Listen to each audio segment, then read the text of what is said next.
Formação A, capítulo 5. Minha jovem amiga, você tem razão. Falei, em minha primeira carta, dos traços de caráter que gostaria de encontrar num terapeuta, mas não disse nada dos caminhos pelos quais ele deveria formar-se. Por exemplo, você me pergunta que faculdade você recomendaria cursar, medicina e psiquiatria ou psicologia clínica? Na verdade, tanto faz, porque nem o psiquiatra nem o psicólogo se formam para serem psicoterapeutas. Se você quer ser psicoterapeuta, o essencial da sua formação acontecerá depois da faculdade, ou quem sabe, durante os seus estudos. De qualquer forma, se dará fora da academia. E há, por isso, uma razão intransponível. Uma peça-chave da formação de um psicoterapeuta é o tratamento ao qual ele mesmo se submete. E essa cura não pode ser uma demonstração pedagógica abstrata, não pode ser limitada a um fazer de conta durante o qual se transmitiria uma técnica. Ao contrário, espera-se que, nesta experiência, o futuro terapeuta se depare com a complexidade de suas motivações, sintomas e fantasias conscientes e inconscientes. Pois, para o melhor terapeuta, não há melhor introdução à variedade do sofrimento humano do que a descoberta de que, em algum canto dos seus pensamentos, ele pode encontrar palavras, lembranças, razões, visões e pensamentos parecidos com aqueles que afetam, agitam ou mesmo enlouquecem seus pacientes. É óbvio que essa experiência por si só não forma um terapeuta. Desde o fim do século XIX, vem se constituindo uma imensa biblioteca de depoimentos, pesquisas e construções teóricas sobre o sofrimento psíquico, as motivações humanas e os caminhos terapêuticos possíveis. Espera-se que um terapeuta conheça o essencial da tortuosa história dessas ideias, não por gosto erudito, mas porque essa história apresenta as respostas que nós, humanos e modernos, construímos para entender quem somos. Ela é, em suma, uma vasta patologia das racionalizações que somos capazes de inventar para explicar nosso mal-estar. Espera-se também que, nesse emaranhado, o terapeuta escolha um fio e o percorra detalhadamente, lendo e estudando. Muito bem, você dirá: entendo facilmente que a própria análise ou terapia de quem está se formando não possa fazer parte de um curso universitário. Como seria a avaliação? Deve ser isso. A avaliação com que notas?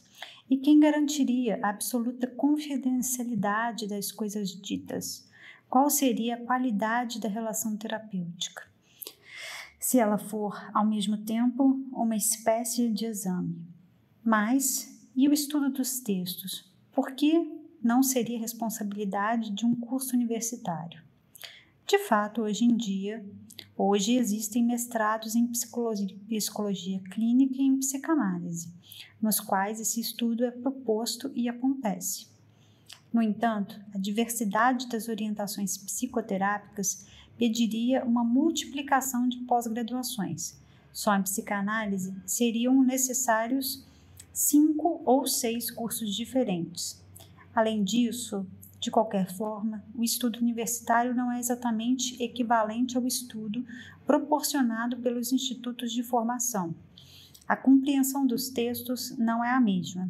Há uma diferença relevante entre ler como estudante, que deve dar conta do que aprendeu, e ler como terapeuta em formação, que interpreta os estudos a partir da experiência singular de sua própria terapia ou análise.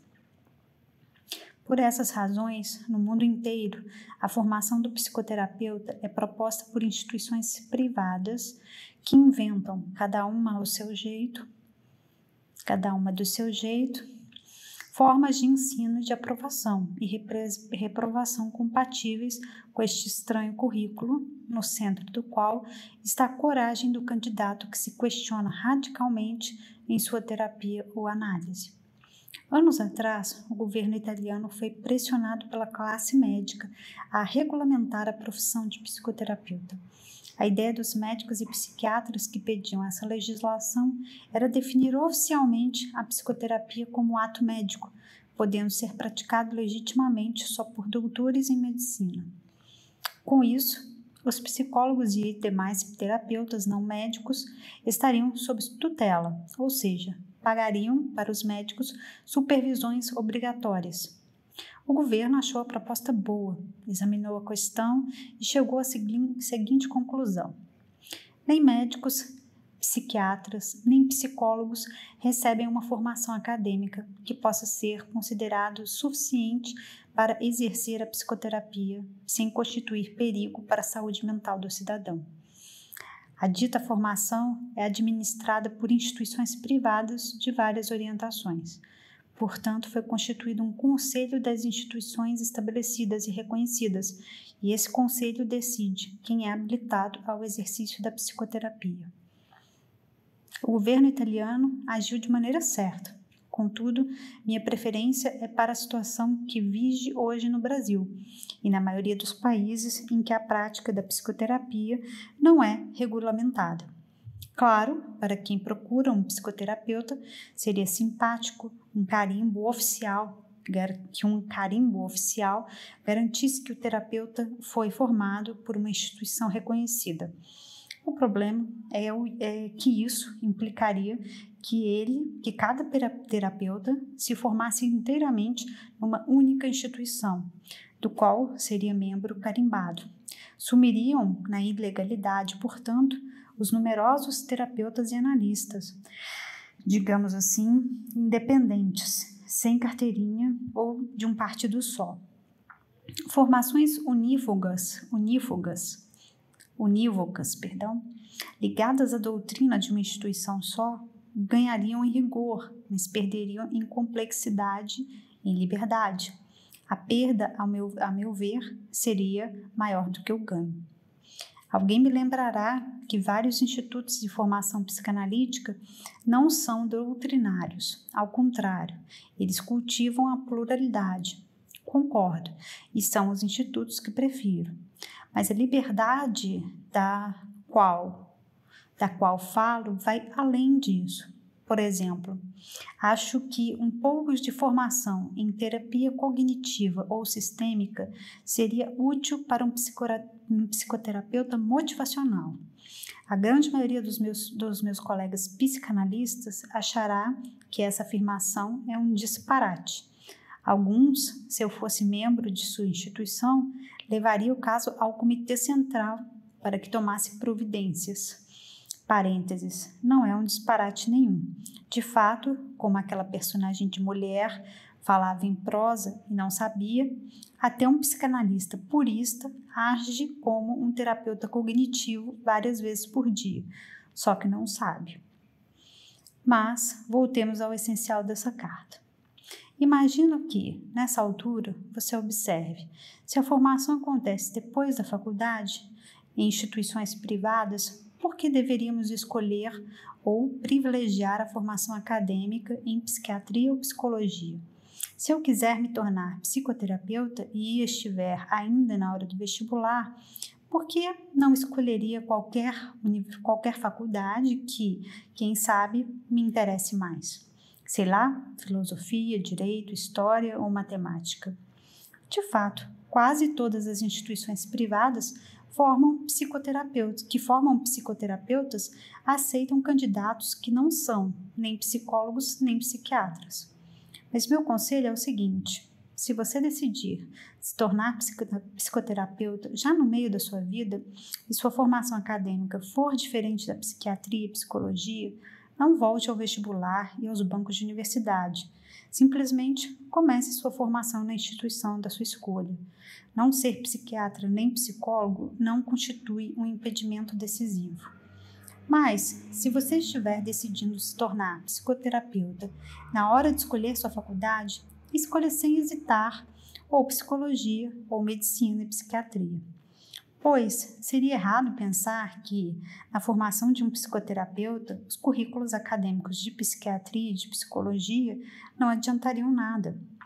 Certo, só uma parte pequena do que você aprende na faculdade lhe será de alguma ajuda no seu trabalho futuro.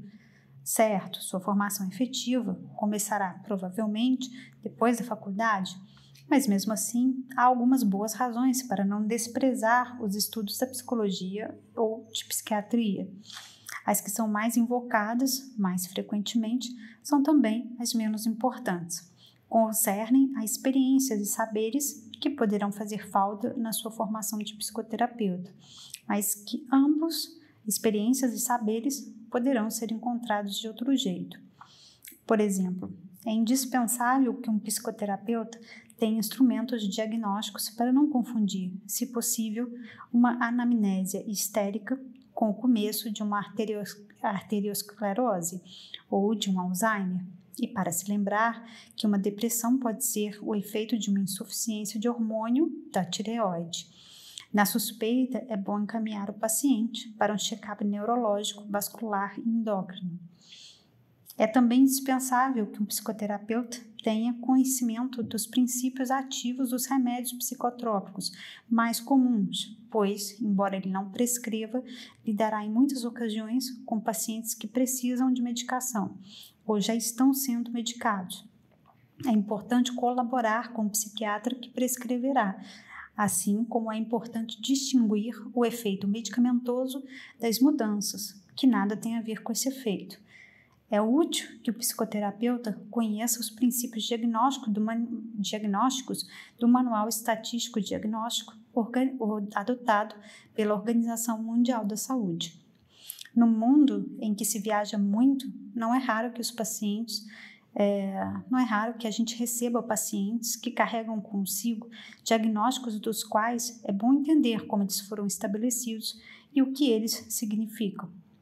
E não é raro que a gente deva encaminhar um paciente para um psiquiatra desconhecido num país onde não há terapeutas da mesma orientação que a nossa. Você não acha? Pois é.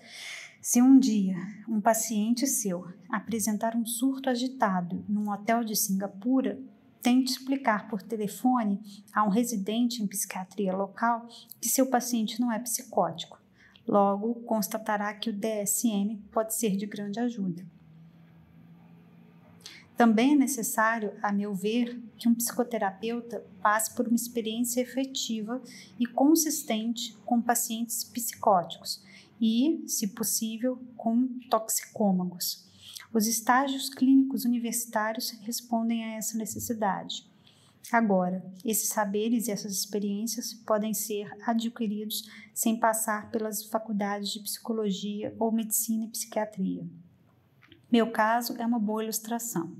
Minha graduação em Genebra foi entre filosofia e epistemologia, teoria do conhecimento. Isso me tornou psicólogo suficiente para poder, mais tarde, completar um doutorado em psicopatologia clínica. Mas, de fato, em minha graduação em Genebra, quando Piaget ainda ensinava, só me interessei em entender como se constituem no desenvolvimento humano as operações mentais, graças às quais conseguimos pensar. O que aprendi seria de grande ajuda se hoje eu fosse psicólogo escolar. Saberia diagnosticar anomalias e atrasos cognitivos. Mas, na faculdade, meu treinamento clínico foi nulo.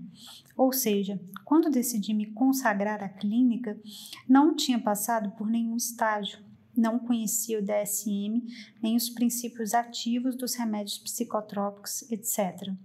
Em suma, não preenchia nenhum dos requisitos que mencionei antes e que constituem o pano de fundo garantido pelo ensino de psiquiatria ou de psicologia clínica. O que fiz? Organizei um grupo com alguns amigos e pedimos a um psiquiatra de boa formação em biopsiquiatria a que ele nos desse aula durante um ano. Inicialmente, esnobei o DSM, pois era a moda em Paris, mas recuperei o tempo perdido mais tarde e voltei ao DSM, ainda muito recentemente, quando, praticando nos Estados Unidos, tive de preencher sistematicamente formulários diagnósticos para o seguro-saúde dos meus pacientes. Muito cedo em minha formação, tive a sorte de ser admitido para frequentar as apresentações de pacientes psicóticos que Jacques Lacan oferecia semanalmente no Hospital Sainte-Anne, e inventei minha própria resistência. Me apressei a conseguir um trabalho no Instituto Médico Educativo, que mencionei em minha primeira carta. Lá aprendi, por exemplo, que autismo e psicos não são bem a mesma coisa, e também que abuso, abandono e desamparo social, sobretudo para uma criança ou um adolescente, podem se confundir com a deterioração e o sofrimento psíquico mais profundos. Em suma, batalhei um pouco, mas não foi impossível compensar uma formação acadêmica não clínica.